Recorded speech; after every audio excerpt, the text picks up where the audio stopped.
Bajo el sol abrasador de Quintana Roo, las aguas cristalinas del Caribe escondían un secreto mortal. Cuando Miguel Ángel, de 8 años, cayó del barco durante su soñada excursión familiar, nadie imaginó que el solitario, un tiburón toro de 3 metros, ya había fijado su mirada en él. Lo que comenzó como un día de maravillas marinas se transformaría en una lucha desesperada por sobrevivir que cambiaría para siempre la vida de este pequeño aventurero. Hola a todos, bienvenidos al canal. Antes de comenzar con el relato del ataque de hoy, quiero pedirles su apoyo suscribiéndose al canal. Su suscripción es muy importante para nosotros. Como pueden ver, solo el 2% de las personas que ven nuestro canal están suscritas.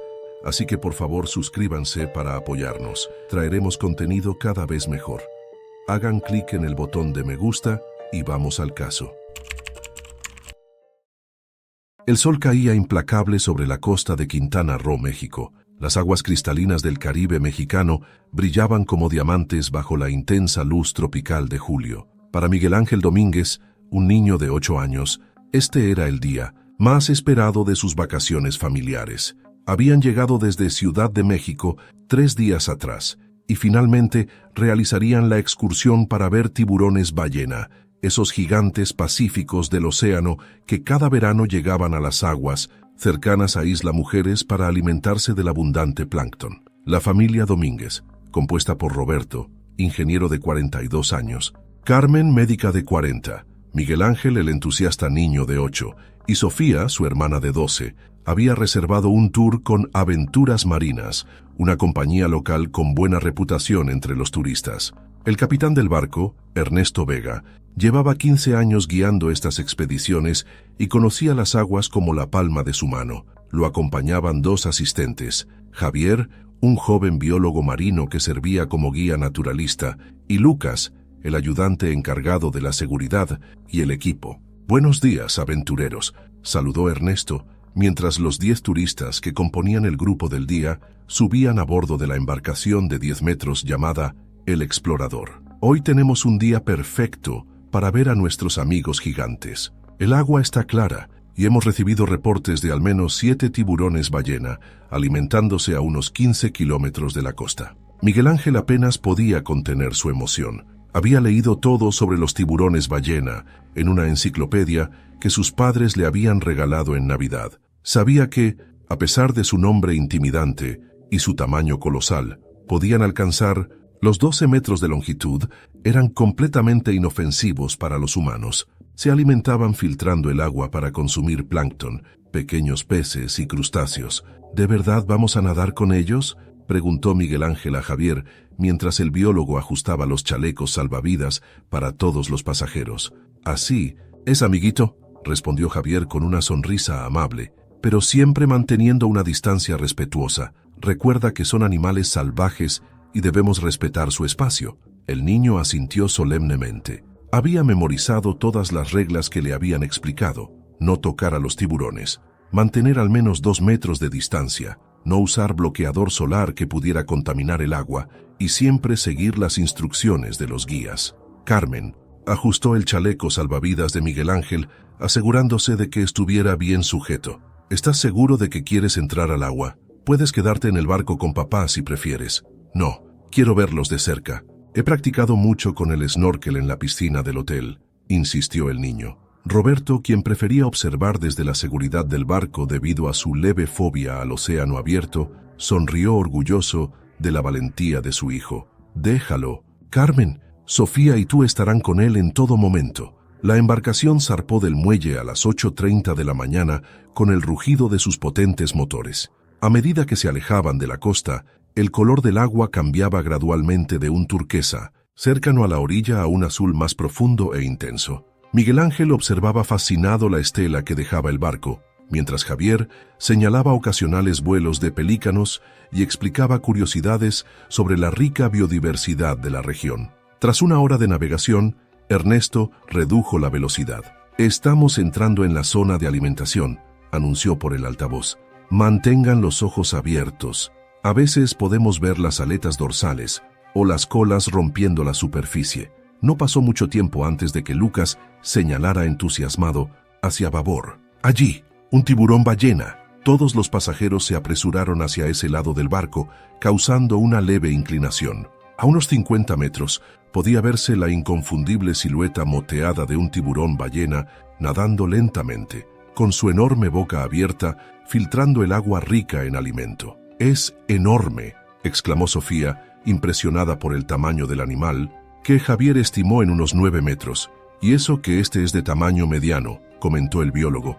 «Algunos ejemplares pueden llegar a medir hasta 12 metros, aunque el promedio está entre 8 y 9. Pronto avistaron 2 tiburones más, y Ernesto maniobró cuidadosamente la embarcación para posicionarse a una distancia prudente pero privilegiada. «Nos dividiremos en 2 grupos para entrar al agua», explicó Javier. «Cada grupo tendrá un máximo de 15 minutos para observar. Recuerden, no tocar, no acercarse demasiado y siempre seguir mis indicaciones». La familia Domínguez formaba parte del primer grupo. Carmen, Sofía y Miguel Ángel ajustaron sus máscaras y tubos de snorkel mientras Lucas verificaba que todo estuviera en orden. «¿Listo, campeón?», preguntó Carmen a su hijo. Miguel Ángel asintió, aunque un repentino nerviosismo se apoderó de él al ver el vasto océano que lo esperaba. Ya no estaban en una piscina con fondo visible, sino en el mar abierto, con profundidades desconocidas bajo sus pies. «Yo estaré a tu lado todo el tiempo», lo tranquilizó su madre, percibiendo su ansiedad. Con un último vistazo a Roberto, quien les hacía señas de ánimo desde la cubierta, los 3 se sumergieron en las cálidas aguas del Caribe, siguiendo a Javier y a otros 4 turistas. El momento en que Miguel Ángel puso la cara bajo el agua y vio por primera vez a un tiburón, ballena nadando a unos 10 metros de distancia, quedó grabado para siempre en su memoria. La inmensa criatura, con su característico patrón de manchas blancas sobre piel gris azulada, se movía con una gracia sorprendente para su tamaño. Su boca abierta, de casi 1 metro de ancho, filtraba constantemente el agua, y pequeños peces nadaban a su alrededor, aprovechando la protección que les brindaba este gigante pacífico. Carmen sostenía firmemente la mano de Miguel Ángel, mientras Sofía nadaba cerca de ellos, haciendo ocasionales inmersiones para obtener una mejor vista. Javier los guiaba con señas, indicándoles dónde posicionarse para no interferir con la trayectoria de los tiburones, pero manteniendo una buena perspectiva. El grupo observó maravillado cómo 2 tiburones ballena nadaban en círculos perezosos, alimentándose del plancton invisible para el ojo humano, pero abundante en esas aguas. Miguel Ángel nunca había experimentado tal mezcla de temor reverencial y fascinación. En un momento dado, uno de los tiburones cambió ligeramente su dirección, nadando más cerca del grupo. Algunos turistas, nerviosos, retrocedieron, pero Javier hizo señas indicando que mantuvieran la calma. «Es perfectamente seguro», había explicado durante la charla previa. «Los tiburones ballena no tienen interés en nosotros como presas.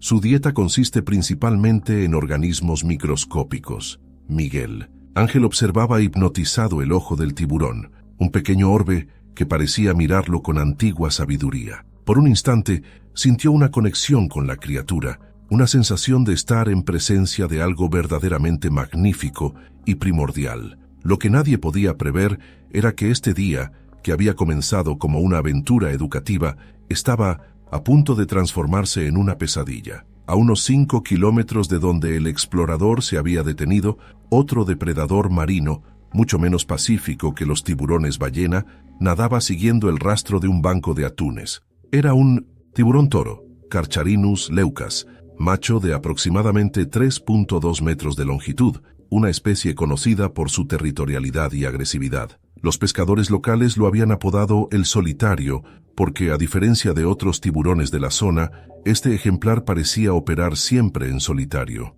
El tiburón toro llevaba varias semanas rondando la zona, atraído por la abundancia de presas que acompañaban la migración estacional de los tiburones ballena. Normalmente, estos depredadores no se acercaban tanto a las áreas turísticas, prefiriendo las aguas más profundas y menos transitadas. Pero este ejemplar, quizás debido a la creciente competencia por alimento o a algún patrón migratorio alterado por el cambio climático, había estado aproximándose cada vez más a las rutas de las embarcaciones turísticas.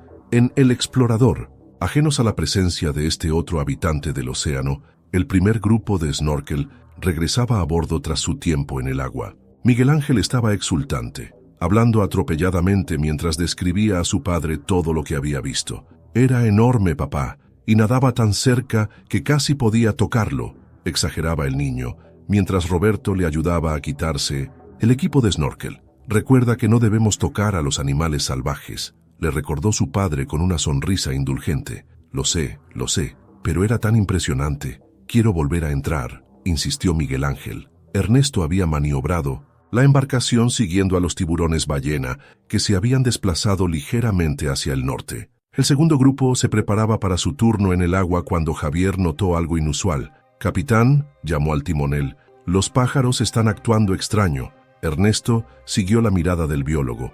Efectivamente, las gaviotas y pelícanos que habían estado tranquilamente volando sobre la zona de alimentación ahora parecían agitados, como si algo los hubiera alarmado. «Probablemente algún depredador persiguiendo peces», comentó Ernesto, aunque frunció el ceño con preocupación. Con sus años de experiencia, había aprendido a leer las señales del océano y sus habitantes. Miguel Ángel tironeaba insistentemente de la manga de su madre. «Por favor, ¿podemos volver a entrar? Solo un ratito más». Carmen miró a Javier, quien estaba conversando en voz baja con Ernesto. «No creo que sea posible, cariño. Ya tuvimos nuestro turno y ahora les toca a los demás». Pero Javier dijo que si quedaba tiempo después de que todos hubieran terminado, tal vez podríamos tener otra oportunidad, argumentó el niño. En ese momento, Ernesto tomó el micrófono. «Señoras y señores, vamos a retrasar un poco la segunda inmersión. Hemos detectado cierta actividad que queremos evaluar primero para garantizar su seguridad». Un murmullo de decepción recorrió el grupo que estaba listo para entrar al agua. Miguel Ángel, sin embargo, vio en esto una oportunidad. Si había un retraso, quizás después podrían convencer a los guías de dejarlos entrar nuevamente. Mientras los adultos estaban distraídos discutiendo la situación, Miguel Ángel se acercó al borde del barco. Un tiburón ballena particularmente grande nadaba lentamente a unos 20 metros de la embarcación, su enorme boca abierta creando un espectáculo hipnótico. El niño ajustó su máscara, que no se había quitado completamente, y se inclinó sobre la barandilla para obtener una mejor vista. Fue entonces cuando ocurrió. Una ola inesperadamente fuerte sacudió el explorador, haciendo que Miguel Ángel perdiera el equilibrio. Intentó agarrarse a la barandilla, pero sus manos húmedas resbalaron. Con un grito ahogado que apenas alertó a los demás pasajeros, el niño cayó al agua, con un chapoteo que quedó amortiguado por el ruido de las conversaciones y el motor al ralentí. La caída no fue vista por nadie excepto por Sofía, quien estaba a unos metros de distancia. Miguel Ángel gritó corriendo hacia donde su hermano había desaparecido. Roberto fue el primero en reaccionar al grito de su hija. «¿Qué sucede? Miguel se cayó. ¡Se cayó al agua!», gritó Sofía señalando frenéticamente hacia el océano. En cuestión de segundos, la alarma cundió en la embarcación. Carmen corrió hacia la barandilla, buscando desesperadamente a su hijo en el agua. «Mi hijo está en el agua», gritaba con pánico creciente. Ernesto inmediatamente apagó los motores mientras Lucas y Javier se apresuraban a preparar el equipo de rescate. «¿Dónde cayó exactamente?», preguntó Lucas a Sofía. «Allí estaba mirando al tiburón grande», sollozaba la niña, señalando hacia estribor.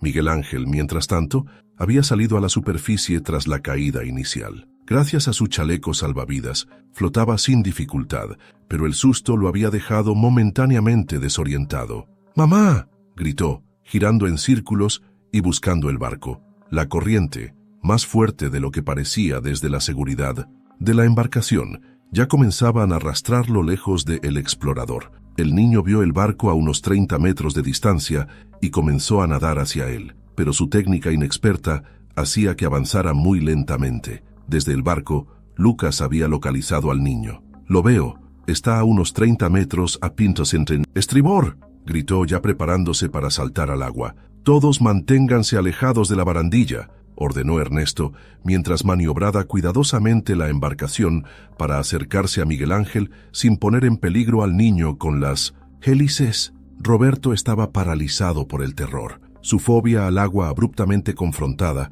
con la necesidad de salvar a su hijo. Carmen, en cambio, ya se había quitado los zapatos y estaba lista para saltar, pero Javier la detuvo. «Deje que Lucas vaya, señora.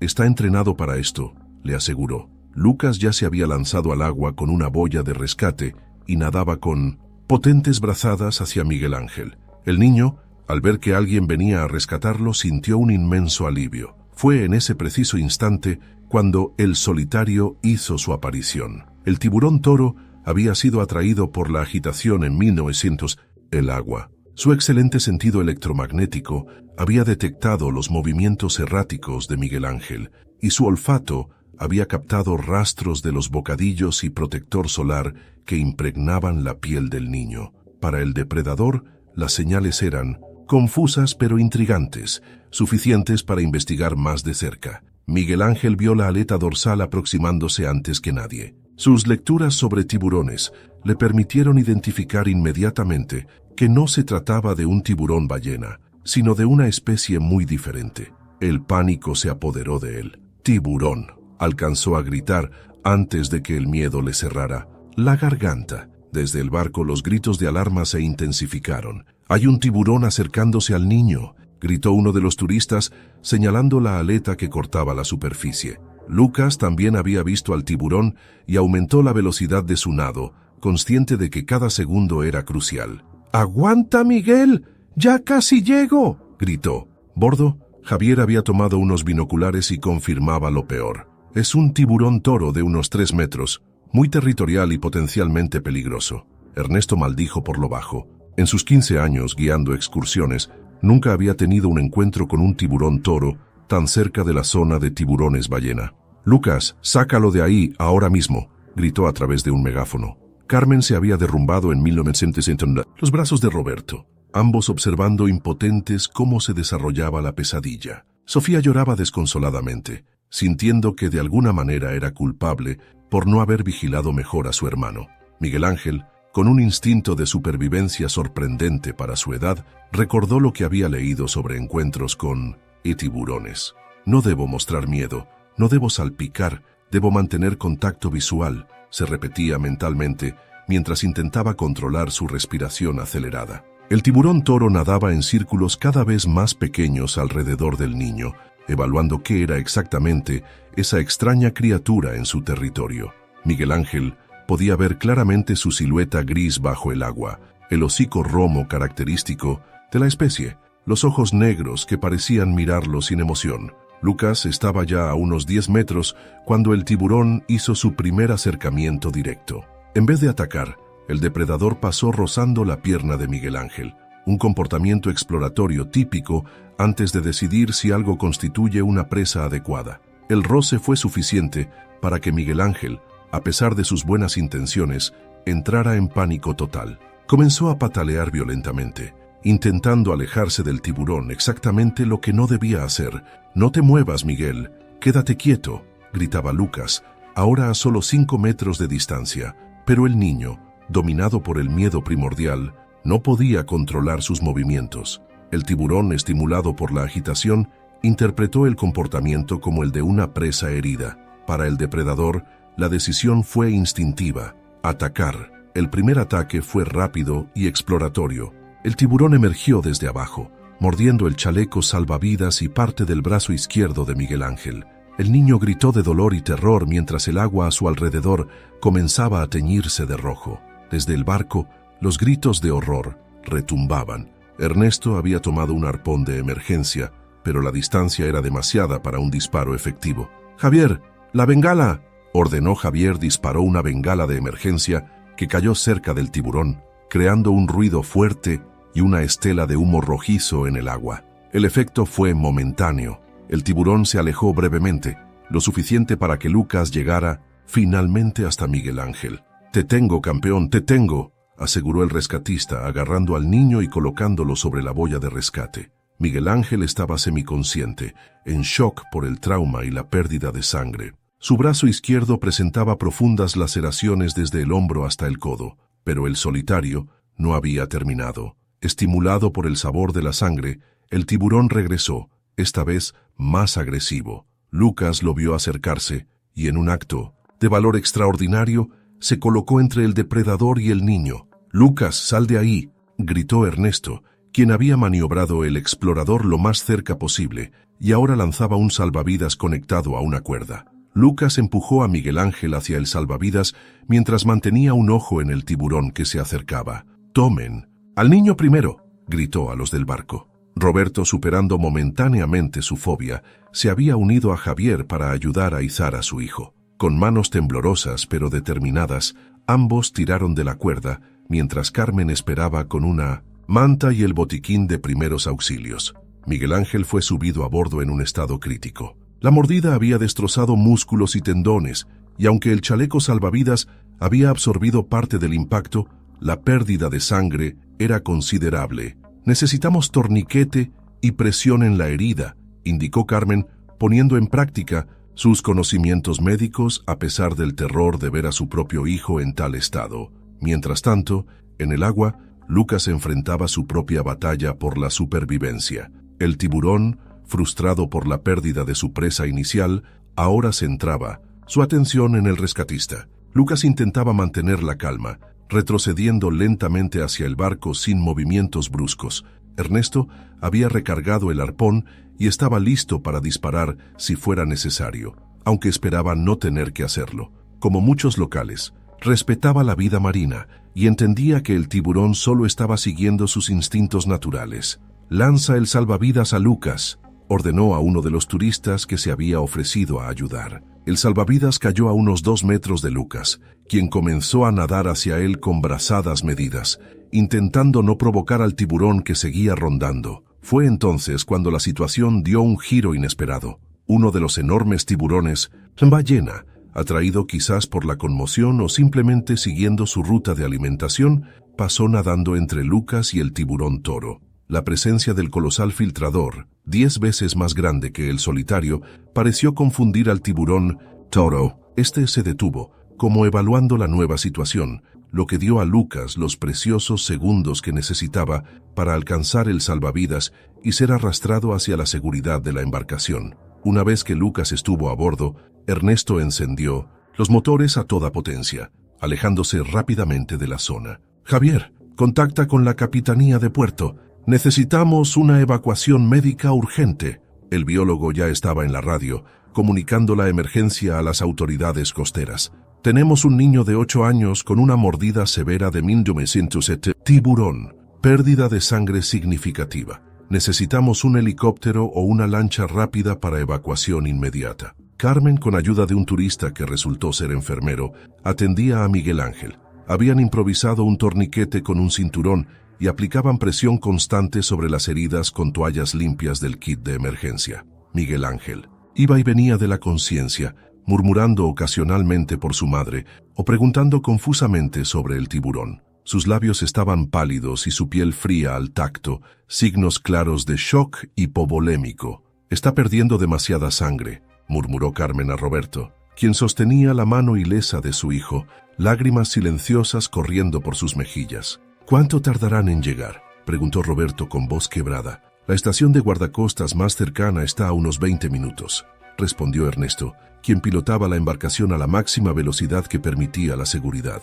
Esos 20 minutos fueron los más largos en la vida de la familia Domínguez. Sofía se había acurrucado en un rincón, abrazada por una turista que intentaba consolarla. Roberto no soltaba la mano de su hijo, susurrándole palabras de aliento, que no estaba seguro de que el niño pudiera escuchar. Carmen, en un estado de concentración clínica forzada, monitoreaba constantemente los signos vitales de Miguel Ángel. «Su pulso está débil pero estable», informaba periódicamente, más para tranquilizarse a sí misma que para los demás. Lucas, quien había salido físicamente ileso, pero visiblemente choqueado por la experiencia, se acercó a Carmen. «Señora, lo siento mucho, debí llegar más rápido». Carmen negó con la cabeza, incapaz de encontrar palabras para expresar su gratitud hacia el hombre que había arriesgado su vida por salvar a su hijo. Finalmente, a lo lejos, pudieron divisar la embarcación de la Guardia Costera Mexicana aproximándose a toda velocidad. A bordo venían paramédicos especializados en emergencias marítimas. La transferencia de Miguel Ángel a la lancha de rescate se realizó con precisión militar. Los paramédicos estabilizaron al niño con suero intravenoso y oxígeno antes de trasladarlo. «Vamos al Hospital General de Cancún. Tienen unidad de trauma y cirujanos especializados», informó uno de los paramédicos a Carmen y Roberto. «Pueden acompañarnos, pero solo 2 personas». Sin dudarlo, Carmen y Roberto abordaron la lancha de rescate, dejando a Sofía al cuidado de Javier, quien prometió llevarla directamente al hospital en cuanto regresaran a puerto. El viaje a toda velocidad hacia la costa fue una batalla contra el tiempo. Miguel Ángel recibió transfusión de sangre de emergencia, mientras los paramédicos trabajaban incansablemente para estabilizarlo. «Es un chico fuerte», comentó uno de ellos a Carmen, notando cómo incluso en su estado crítico, Miguel Ángel se aferraba a la vida con tenacidad. Al llegar al puerto, una ambulancia esperaba para el traslado inmediato al Hospital General. Las sirenas abrieron camino entre el tráfico turístico de Cancún, mientras Roberto y Carmen, tomados de la mano en silencioso terror, observaban cómo los paramédicos continuaban luchando por mantener con vida a su hijo. En el hospital, un equipo de trauma ya esperaba en la entrada de emergencias. El cirujano jefe, doctor Alejandro Montero, evaluó rápidamente la situación, mientras trasladaban a Miguel Ángel directamente al quirófano. La prioridad es detener la hemorragia y evaluar el daño vascular y nervioso, explicó a los padres. Las próximas horas serán críticas. Les pido que esperen aquí. Les informaremos de cualquier novedad. Carmen, quien ahora podía permitirse derrumbarse tras mantener la compostura durante la emergencia, se abrazó a Roberto en la sala de espera. Nuestro pequeño, sollozaba. Roberto, quien siempre había sido el pilar emocional de la familia, se encontraba igualmente devastado. «Va a sobrevivir. Miguel Ángel es fuerte. Va a sobrevivir», repetía, como un mantra que pudiera alterar la realidad. Mientras tanto, a kilómetros de allí, el solitario había regresado a las profundidades, alejándose de la zona de alimentación de los tiburones ballena.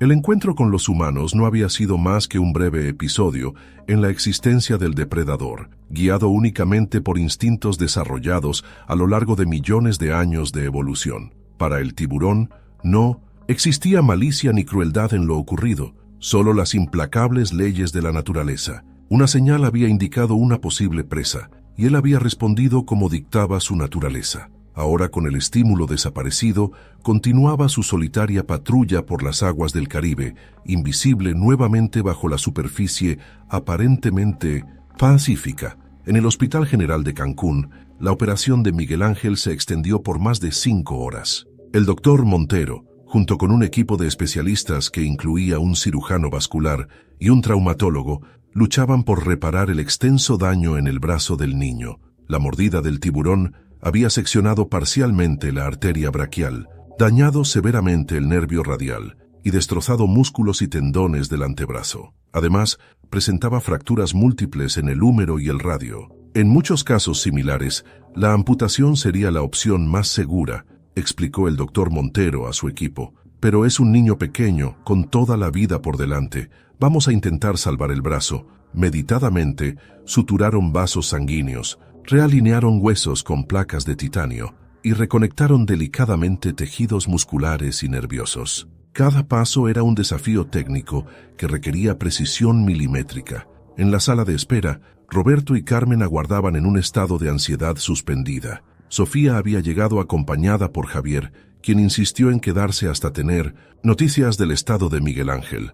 «Es mi responsabilidad», había dicho el joven biólogo visiblemente afectado. Debí haber verificado que todos los pasajeros estuvieran lejos de la barandilla. «No fue culpa de nadie», intentó consolarlo Roberto, aunque en su interior luchaba contra sentimientos contradictorios de culpa, miedo y rabia. Pasadas las 7 horas desde el incidente, el doctor Montero finalmente apareció en la sala de espera, aún vistiendo el uniforme quirúrgico manchado con la sangre de Miguel Ángel. Su rostro reflejaba agotamiento, pero también un cauto optimismo. «Hemos conseguido estabilizarlo», anunció. «El daño es extenso, pero hemos logrado restaurar el flujo sanguíneo y reparar la mayor parte del tejido nervioso. Ahora mismo está en cuidados intensivos. ¿Va a perder el brazo?», preguntó Carmen con voz temblorosa. «Por ahora no. Hemos hecho todo lo posible por salvarlo, pero las próximas 48 horas serán decisivas. Existe riesgo de infección y aún es pronto para determinar cuánta funcionalidad recuperará. Pero hay motivos para ser optimistas. ¿Podemos verlo?», preguntó Roberto. «Brevemente. Está sedado y conectado a varios monitores y sistemas de soporte.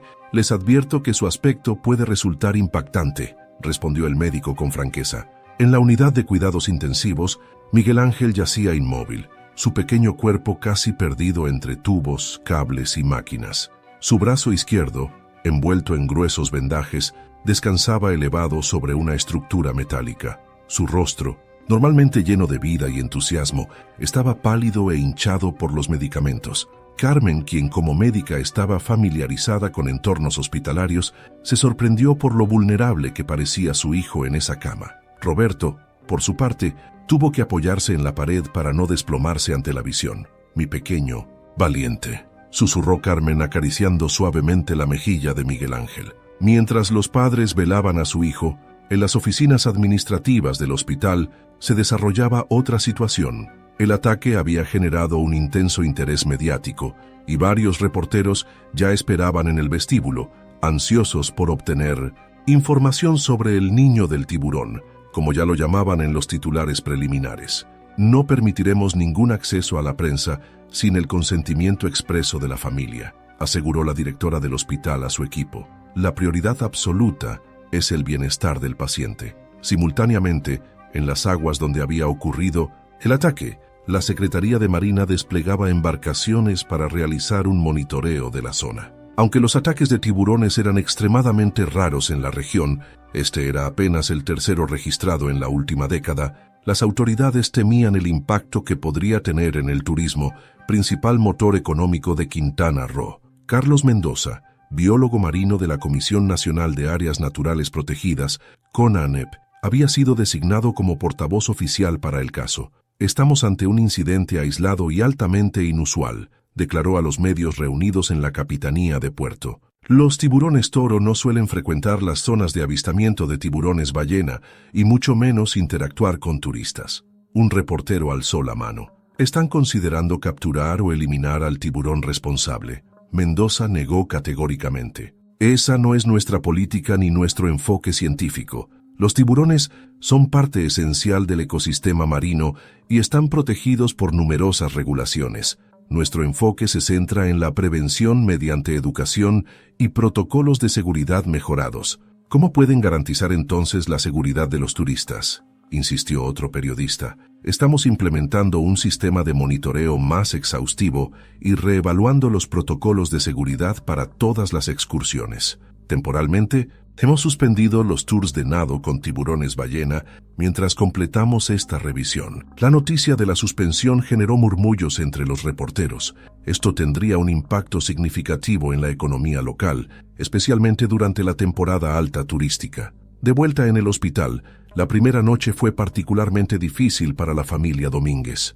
Miguel Ángel experimentó fiebres intermitentes, posiblemente indicando el inicio de una infección. Los médicos ajustaron su cóctel de antibióticos y aumentaron la vigilancia. Carmen se negó a abandonar el hospital, mientras Roberto se alternaba entre cuidar de Sofía en el hotel y acompañar a su esposa e hijo. La niña, profundamente traumatizada por lo ocurrido, había desarrollado un mutismo selectivo, comunicándose únicamente mediante gestos y breves respuestas escritas. A la mañana siguiente, hubo un atisbo de esperanza cuando Miguel Ángel recobró brevemente la conciencia. Aunque desorientado y confuso, reconoció a su madre y apretó débilmente su mano. «Mamá», murmuró con voz ronca, «¿dónde está el tiburón?». Carmen tuvo que contener las lágrimas. «Estás a salvo, cariño. El tiburón está lejos, en el océano. Era tan grande, tan gris», continuó el niño antes de volver a dormirse, sucumbiendo a los potentes analgésicos. El doctor Montero, durante su visita matutina, mostró satisfacción por los signos vitales estables. «La fiebre ha disminuido, lo cual es una excelente señal. Hoy realizaremos pruebas para verificar la circulación en el brazo y comenzar a evaluar el daño neurológico». Para el tercer día, Miguel Ángel estaba suficientemente estable como para ser trasladado de la UCI a una habitación regular. Aunque seguía requiriendo cuidados intensivos, los médicos consideraron que el riesgo inmediato para su vida había pasado. Fue entonces cuando Carmen y Roberto debieron enfrentar preguntas difíciles sobre el futuro de su hijo. «El daño nervioso es significativo», explicó la doctora Patricia Herrera, especialista en rehabilitación que se había unido al equipo médico. «Estamos hablando de un largo proceso de recuperación, potencialmente años de terapia física y ocupacional. y deben estar preparados para la posibilidad de que nunca recupere la funcionalidad completa del brazo. Roberto apretó la mandíbula, luchando por mantener la compostura. ¿Qué podemos hacer? Por ahora, centrarnos en la cicatrización de las heridas y prevenir complicaciones. Una vez estabilizado, comenzaremos con terapias de movimiento pasivo para prevenir la atrofia muscular. Después, será un largo camino de rehabilitación. Somos fuertes, afirmó Carmen, tomando la mano de su esposo. Y Miguel Ángel es el niño más valiente que conozco. Superaremos esto juntos. Mientras tanto, el caso había capturado la atención nacional e internacional. Los principales medios habían enviado corresponsales a Cancún y el niño del tiburón se había convertido en tema de portadas y tertulias televisivas. La opinión pública estaba dividida entre quienes criticaban la irresponsabilidad de Info, permitir que niños participaran en actividades de avistamiento de fauna marina, y quienes defendían estas prácticas como fundamentales para la educación ambiental y el desarrollo de la empatía hacia la naturaleza. El gobierno estatal, preocupado por el impacto en la imagen turística de la región, había anunciado una revisión exhaustiva de las regulaciones para operadores turísticos, mientras simultáneamente lanzaba una campaña resaltando la extrema rareza de los ataques de tiburón. En el hospital, ajenos a la tormenta mediática, Miguel Ángel comenzaba a procesar lo ocurrido. Ahora más lúcido gracias a la reducción gradual de la sedación, el niño alternaba entre momentos de aparente aceptación y episodios de terror nocturno en los que revivía el ataque. «Vi sus ojos, papá», confesó una tarde a Roberto mientras éste le leía un cuento. Eran como canicas negras sin vida, pero sabía lo que hacía. Roberto dejó el libro a un lado, inseguro de cómo responder. «Los tiburones son animales muy antiguos, hijo. Actúan por instinto, no por maldad. ¿Por qué me eligió a mí?», insistió el niño con una pregunta que reflejaba la misma incomprensión que muchas víctimas de desastres naturales o ataques de animales salvajes experimentan. «No te eligió, Miguel. Fue un terrible accidente. Estabas en el lugar equivocado, en el momento equivocado». El niño permaneció en silencio, contemplando su brazo inmovilizado. Finalmente, con una madurez sorprendente para sus 8 años, preguntó: «¿Mataron al tiburón?». Roberto negó con la cabeza. «No, hijo, no lo mataron ni lo matarán. No es así como manejamos estas situaciones hoy en día. Entendemos que los tiburones son necesarios para el equilibrio del océano». Miguel Ángel asintió lentamente. «Me alegro. No quiero que lo maten por mi culpa». Esta respuesta sorprendió a Roberto, quien había estado lidiando con sentimientos de rabia hacia el animal que había herido tan gravemente a su hijo. «¿De verdad piensas eso?».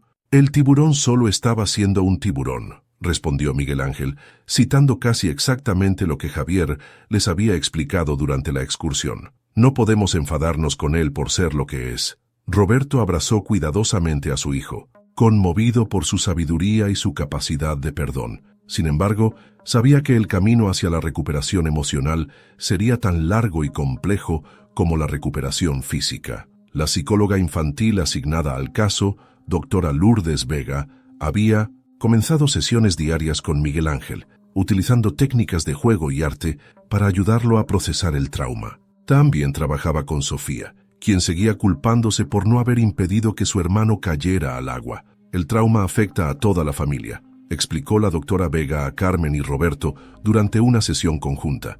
«Es normal que experimenten una variedad de emociones. Miedo, culpa, rabia, tristeza.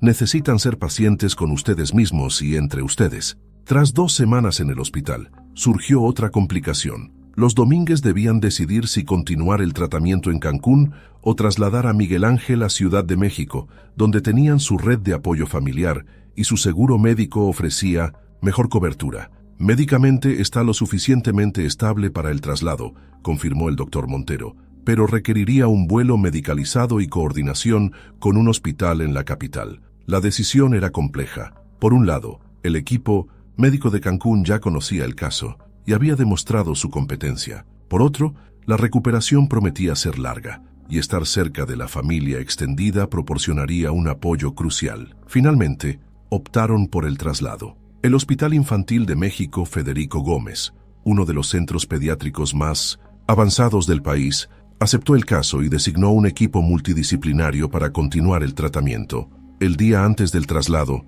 Ernesto, Lucas y Javier visitaron el hospital para despedirse. Traían un regalo especial, un libro sobre biología marina autografiado por todo el equipo de Aventuras Marinas. «Queremos que sepas que siempre serás bienvenido en nuestro barco», dijo Ernesto al niño. «Cuando estés recuperado y te sientas listo, nos encantaría mostrarte de nuevo las maravillas del océano, desde una distancia segura, por supuesto». Miguel Ángel sonrió débilmente, pero Carmen notó que su cuerpo se había tensado ante la mención de volver al mar. El trauma era profundo, y solo el tiempo diría si el niño alguna vez superaría su nuevo miedo al agua. Lucas, quien desde el incidente había estado torturado por no haber llegado a tiempo para prevenir el ataque, se acercó tímidamente a la cama. «Eres el chico más valiente que he conocido, Miguel. Lo que hiciste allí, manteniendo la calma incluso cuando el tiburón estaba cerca, eso fue increíble. Pero no sirvió de nada», respondió el niño señalando su brazo herido. «Te equivocas», intervino Javier. «Esa calma te mantuvo con vida. Si hubieras entrado en pánico desde el principio, la historia podría haber sido muy diferente». Miguel Ángel reflexionó sobre esto. Quizás había algo de verdad en lo que decían. Quizás, a pesar del miedo y el dolor, también había mostrado fortaleza. El traslado a Ciudad de México se realizó sin complicaciones. Un avión ambulancia trasladó a Miguel Ángel, acompañado por Carmen y un equipo médico, mientras Roberto y Sofía viajaban en un vuelo comercial. En el hospital infantil, la rehabilitación comenzó en serio. Días de terapia física se convertían en semanas y las semanas en meses. Cada pequeño avance, mover un dedo, flexionar ligeramente el codo, era celebrado como una victoria. Paralelamente, Miguel Ángel trabajaba con su psicóloga para procesar el trauma. Utilizando técnicas de desensibilización sistemática, gradualmente era expuesto a estímulos relacionados con el agua y los tiburones, comenzando con simples imágenes y avanzando muy lentamente hacia experiencias más inmersivas. «No quiero tener miedo toda mi vida», había declarado el niño en una de sus sesiones. «Quiero volver a nadar algún día». Para Roberto y Carmen, ver la determinación de su hijo era tanto inspirador como desgarrador. Sabían que el camino sería largo y que habría retrocesos, pero también veían destellos del niño curioso y valiente que había sido antes del ataque. 6 meses después del incidente, Miguel Ángel fue dado de alta del hospital, aunque continuaría con terapias ambulatorias 3 veces por semana. Su brazo izquierdo, marcado por cicatrices que contaban la historia de su encuentro con el solitario, tenía movilidad limitada pero funcional. Podía flexionar el codo y mover la muñeca, aunque los movimientos finos de los dedos seguían siendo un desafío. La familia había tenido que adaptarse a una nueva normalidad. Roberto había solicitado trabajar parcialmente desde casa para poder llevar a Miguel Ángel a sus terapias. Carmen había tomado una excedencia de su trabajo como médica para dedicarse completamente a la recuperación de su hijo. Sofía, quien había recibido apoyo psicológico, comenzaba lentamente a recuperar su alegría, aunque se había vuelto sobreprotectora con su hermano menor. Las pesadillas de Miguel Ángel, aunque menos frecuentes, persistían. En ellas el tiburón ya no aparecía como una monstruosa amenaza, sino como una presencia constante, una sombra gris que lo seguía incluso en tierra firme. «Es como si una parte del océano hubiera quedado atrapada dentro de mí», explicó a su psicóloga, luchando por articular sensaciones que iban más allá de su vocabulario infantil.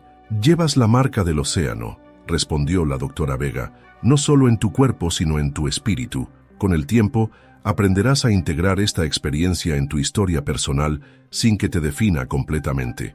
1 año después del ataque, la familia Domínguez enfrentó una decisión simbólica pero significativa. ¿Volverían a visitar el mar? La propuesta había surgido del equipo terapéutico como parte del proceso de recuperación de Miguel Ángel. Regresar al escenario del trauma, en circunstancias controladas y con apoyo profesional, podría ser un paso crucial para reclamar su vida. Cancún quedaba descartado. Las asociaciones eran demasiado directas. En su lugar, eligieron una playa tranquila en Veracruz, donde el agua era menos clara pero también menos intimidante. Un lugar donde Miguel Ángel podría reconectar con el océano a su propio ritmo. El día que Miguel Ángel volvió a tocar el agua de mar fue un momento de intensa emoción para toda la familia. El niño, ahora de 9 años, se paró en la orilla permitiendo que las suaves olas lamieran sus pies descalzos. Su brazo izquierdo, aún notablemente más delgado que el derecho y marcado por cicatrices que semejaban un mapa de territorios desconocidos, colgaba tenso a su lado. Carmen y Roberto observaban a pocos metros, conteniendo el impulso de correr hacia él al menor signo de angustia. Sofía, quien había insistido en entrar primero al agua para asegurarse de que era segura, nadaba suavemente a unos metros de la orilla, demostrando a su hermano que no había nada que temer. «¿Cómo te sientes, Miguel?», preguntó suavemente la terapeuta que los acompañaba. El niño respiró profundamente, absorbiendo el familiar aroma a sal y algas. «Es solo agua», respondió finalmente. «Solo agua». Ese día no entró más allá de las rodillas, pero era un comienzo, un pequeño paso en un largo viaje de recuperación que continuaría durante años. Mientras tanto, a cientos de kilómetros, en las aguas del Caribe mexicano, el solitario continuaba su existencia primitiva e implacable, ajeno al trauma que había infligido y a las vidas que había alterado para siempre. El tiburón toro, como todos los grandes depredadores marinos, no guardaba memoria de encuentros específicos ni albergaba ninguna malicia particular hacia los humanos. Para el solitario, los eventos de aquel día de julio no habían sido más que un breve interludio en una vida dictada por el hambre, la reproducción y la supervivencia. Una vida que continuaría siguiendo los ritmos inmutables del océano hasta que eventualmente sucumbiera a un depredador más grande, a la enfermedad o simplemente a la inevitable erosión del tiempo. Para Miguel Ángel Domínguez, sin embargo, aquel breve encuentro había redefinido su existencia. Las cicatrices en su brazo contaban una historia de supervivencia, de un momento en que la frontera entre dos mundos, el humano y el salvaje, se había difuminado momentáneamente con consecuencias permanentes. En los años siguientes, Miguel Ángel enfrentaría numerosos desafíos. Cirugías adicionales para mejorar la movilidad de su brazo, años de terapia física para fortalecer músculos atrofiados y reentrenar conexiones nerviosas dañadas. El constante peso psicológico de ser el niño del tiburón, una identidad que a veces amenazaba con eclipsar todos los demás aspectos de su ser, pero también experimentaría transformaciones inesperadas. El accidente había despertado en él una profunda fascinación por la biología marina. A los 13 años, ya hablaba con convicción sobre convertirse en biólogo o conservacionista marino, para entender mejor a los tiburones, no para temerles. Irónicamente, su experiencia lo había convertido en un defensor de la conservación de los tiburones. En su escuela, se había vuelto conocido por corregir mitos y exageraciones sobre estos depredadores. «No son máquinas de matar», explicaba a quien quisiera escuchar. «Son animales antiguos y necesarios para la salud de los océanos». Cada año, en el aniversario del ataque, la familia realizaba un ritual privado.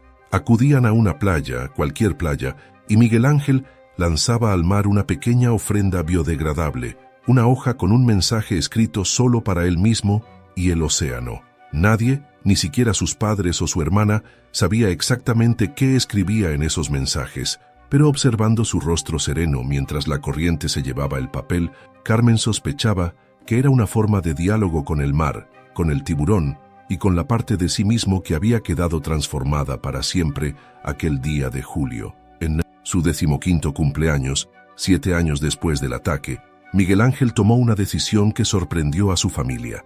Quería volver a nadar en mar abierto, no en Cancún, no para buscar tiburones, sino simplemente para reclamar esa libertad que sentía le había sido arrebatada. Su terapeuta, quien lo había acompañado durante todo este tiempo, apoyó la decisión considerándola un paso lógico en su proceso de sanación. El lugar elegido fue una pequeña cala, protegida en Baja California Sur, donde las aguas eran tranquilas y la visibilidad excelente. Miguel Ángel, ahora un adolescente alto y delgado, con su brazo izquierdo aún visiblemente diferente, pero sorprendentemente funcional, tras años de terapia, se paró en la playa contemplando el horizonte azul. «¿Estás seguro de esto, hijo?», preguntó Roberto, quien a pesar de los años transcurridos, seguía sintiendo una punzada de miedo cada vez que Miguel Ángel se acercaba al océano. «Nunca estaré completamente seguro, papá», respondió con una madurez que a veces sorprendía a sus padres. pero no puedo dejar que el miedo dicte mi vida para siempre. Con esas palabras, ajustó sus gafas de natación y caminó decidido hacia el agua. Cada paso era deliberado, consciente. No había impulsividad en sus movimientos, sino la determinación calmada de quien ha reflexionado profundamente sobre sus acciones. Carmen, Roberto y Sofía observaban desde la orilla, respetando su necesidad de hacer esto solo, pero preparados para intervenir si fuera necesario. Un instructor de natación experimentado lo acompañaba a una distancia discreta, una precaución que Miguel Ángel había aceptado como concesión a la preocupación de sus padres. Cuando el agua le llegó a la cintura, Miguel Ángel se detuvo, brevemente. A su mente acudieron fragmentos de memoria del ataque. El escozor salado en los ojos, la sensación de ingravidez, el momento de paralizante terror al ver la aleta acercándose. Respiró profundamente, reconociendo los recuerdos pero sin permitirles dominarlo. Solo agua, se repitió. El mismo mantra que había utilizado años atrás en aquella playa de Veracruz. Con un movimiento fluido, se sumergió y comenzó a nadar. Sus brazadas eran asimétricas debido a la limitada movilidad de su brazo izquierdo, pero había desarrollado un estilo adaptado que resultaba eficiente a su manera. Bajo el agua, con el silencio amortiguado del océano envolviéndolo, experimentó una extraña sensación de retorno, no solo al elemento que casi le había costado la vida, sino a una parte de sí mismo que había mantenido cautelosamente separada, como si temiera que al reconectarse completamente con el océano, también invitara de regreso al tiburón de sus pesadillas. Pero mientras nadaba, alejándose gradualmente de la orilla, comprendió que el tiburón, no el animal real que probablemente ya no existía, sino el símbolo de trauma y miedo que había llevado dentro por tanto tiempo, ya no tenía el mismo poder sobre él. Emergió a la superficie, volteó hacia la playa y vio a su familia. Levantó ambos brazos en un gesto de triunfo, y por primera vez en años, sintió que las lágrimas que corrían por sus mejillas no eran de miedo o tristeza, sino de liberación. Aquella noche, sentados alrededor de una fogata en la playa, Miguel Ángel compartió reflexiones que había guardado durante mucho tiempo. A veces pienso que fue casi necesario, dijo, eligiendo cuidadosamente sus palabras. No el ataque en sí. Nunca desearía ese dolor a nadie, sino lo que vino después. La forma en que me obligó a ver la vida de manera diferente. ¿Diferente cómo?, preguntó Sofía, quien a sus 19 años estaba estudiando psicología, inspirada en parte por el proceso de recuperación de su hermano.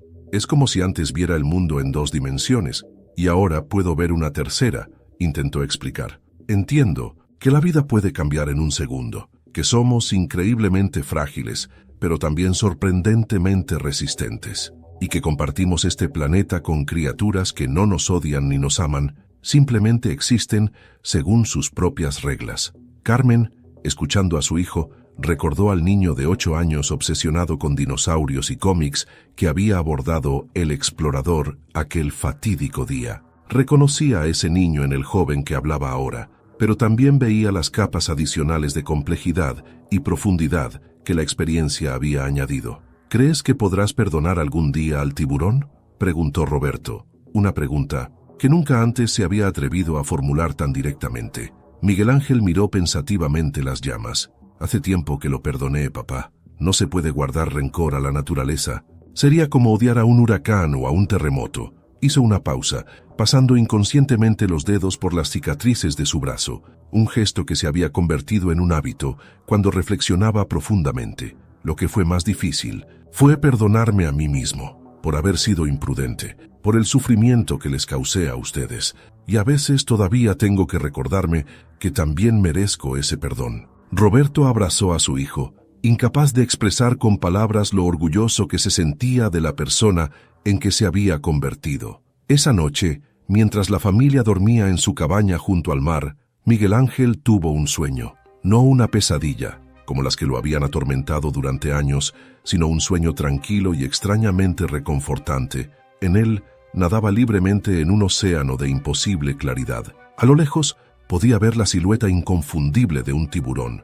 No podía distinguir la especie, moviéndose en paralelo a su trayectoria. No se acercaba ni se alejaba, simplemente existía en el mismo vasto espacio. Y en el sueño, esto no le causaba miedo. Era simplemente un reconocimiento de una verdad fundamental, que el océano era lo suficientemente grande para ambos, que podían coexistir sin que uno tuviera que destruir al otro. Cuando despertó al amanecer, llevó consigo esa sensación de paz. Salió silenciosamente de la cabaña y caminó hasta la orilla, donde el mar lamía suavemente la arena. El sol apenas comenzaba a asomarse sobre el horizonte, pintando el cielo y el océano de tonos rosados y dorados. Miguel Ángel se sentó en la arena húmeda, dejando que el agua rozara ocasionalmente sus pies. Allí, en la frontera entre dos mundos, comprendió que su historia con el océano y sus habitantes no había terminado con aquel ataque, ni terminaría con esta visita reconciliadora. Era una historia en constante evolución, compleja y a veces contradictoria, como el propio mar. Las cicatrices en su brazo nunca desaparecerían completamente. La movilidad reducida y el ocasional dolor fantasma permanecerían como recordatorios físicos de aquel encuentro. Y en lo más profundo de su psique siempre existiría una capa de cautela, un respeto que rozaba el temor. Pero mientras observaba las primeras luces del día reflejarse en el vasto océano que se extendía ante él, Miguel Ángel sintió una certeza tranquila. Había sobrevivido no solo al ataque, sino también a sus secuelas. Había aprendido a llevar sus cicatrices, tanto las visibles como las invisibles, no como una carga, sino como parte integral de quién era. Y en algún lugar de las profundidades, tal vez, el solitario continuaba su existencia primitiva. O tal vez había sucumbido hace tiempo a las implacables leyes de la naturaleza. Miguel Ángel nunca lo sabría con certeza, pero había llegado a aceptar esa incertidumbre como parte de la vida en un planeta compartido con criaturas tanto maravillosas como potencialmente peligrosas. El sol ascendió un poco más sobre el horizonte y Miguel Ángel se puso de pie. Pronto su familia despertaría y tendrían un nuevo día juntos en esta continua aventura que llamamos vida. Un día sin tiburones acechando,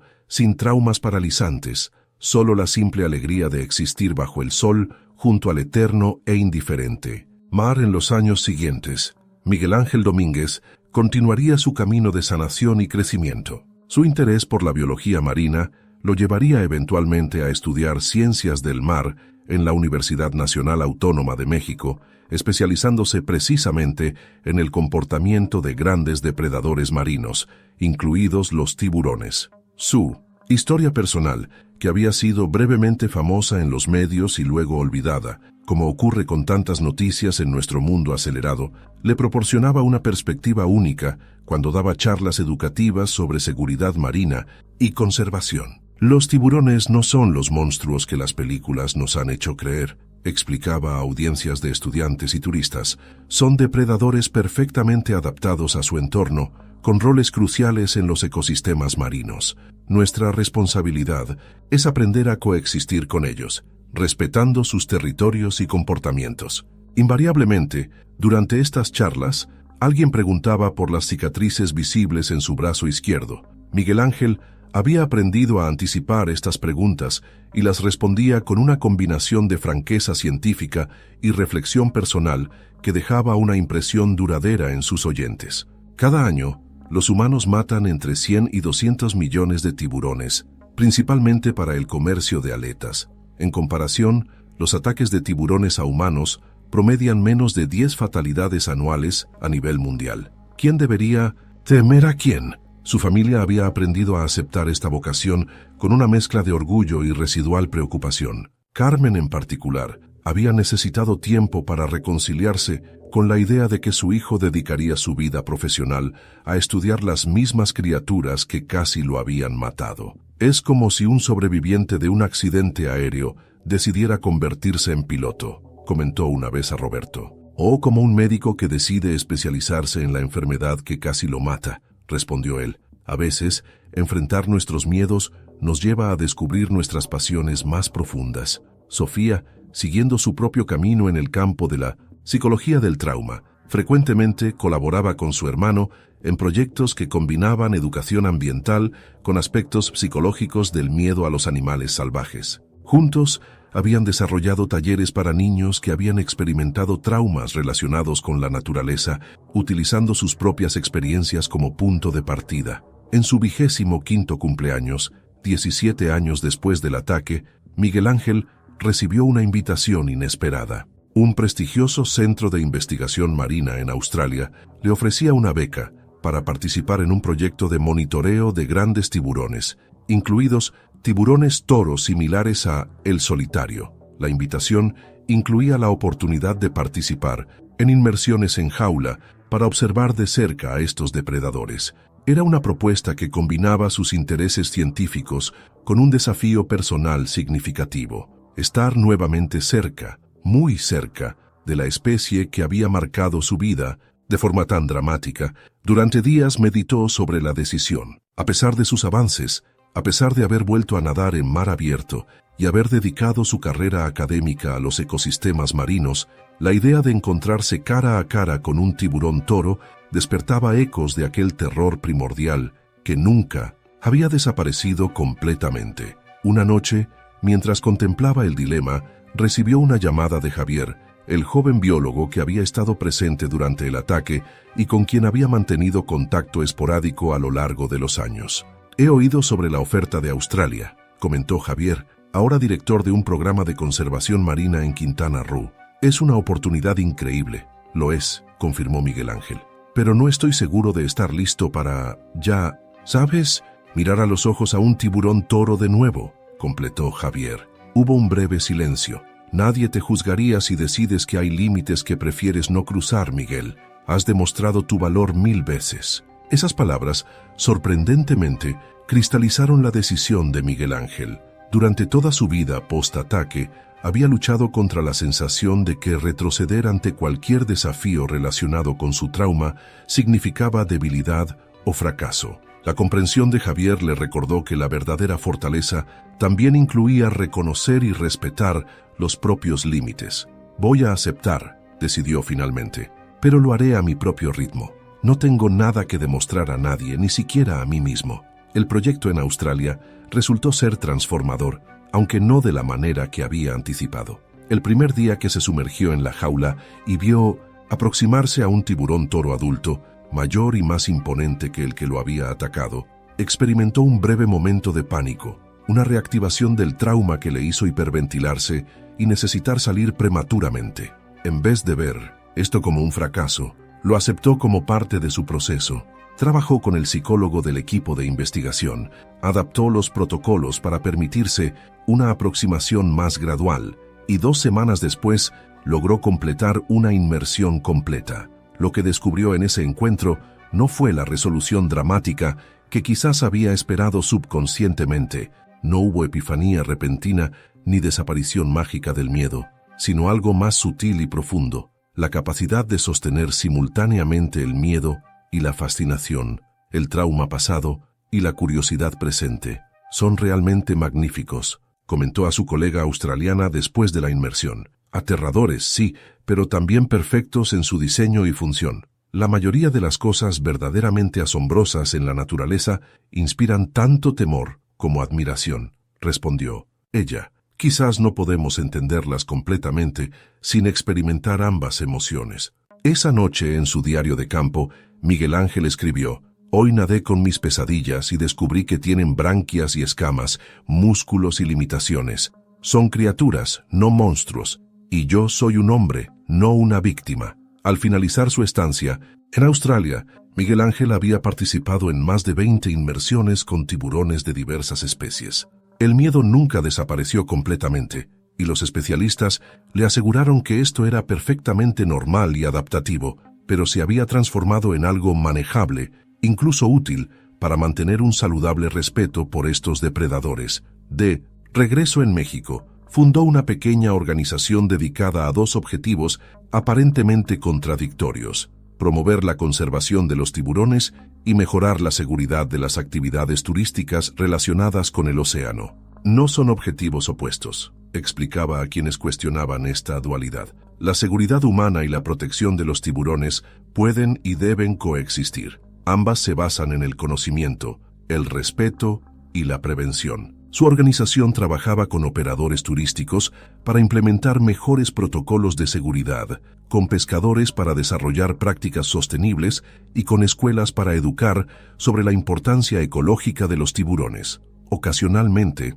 Cuando las circunstancias lo requerían, también ofrecía apoyo a víctimas de ataques de tiburones, compartiendo su propia experiencia de recuperación y ayudándoles a navegar no solo el trauma físico, sino también el laberinto emocional y psicológico que seguía a tales incidentes. No se trata solo de curar el cuerpo, explicaba a médicos y terapeutas en seminarios especializados. Se trata de reconstruir una relación con el océano, con la naturaleza y con partes de uno mismo que quedan alteradas tras un encuentro tan extremo. A lo largo de los años, Miguel Ángel llegó a entender que su historia, la historia del niño que sobrevivió al tiburón, nunca tendría un final pulcro y definitivo. No habría un momento en que pudiera decir, estoy completamente curado, completamente reconciliado, completamente en paz.